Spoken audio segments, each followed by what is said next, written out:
Hi friend, আজ আবারও নতুন রেসিপি নিয়ে চলে এসেছি।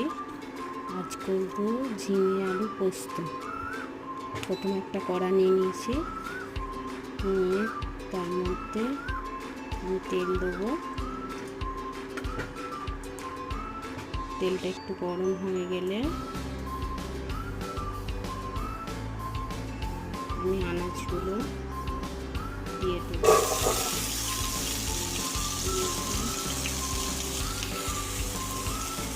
ঝিঙে দিয়েছি, ঝিঙে আলু এবং পেঁয়াজ আমি ভেজে নেব। স্বাদ মতো নুন দেবো।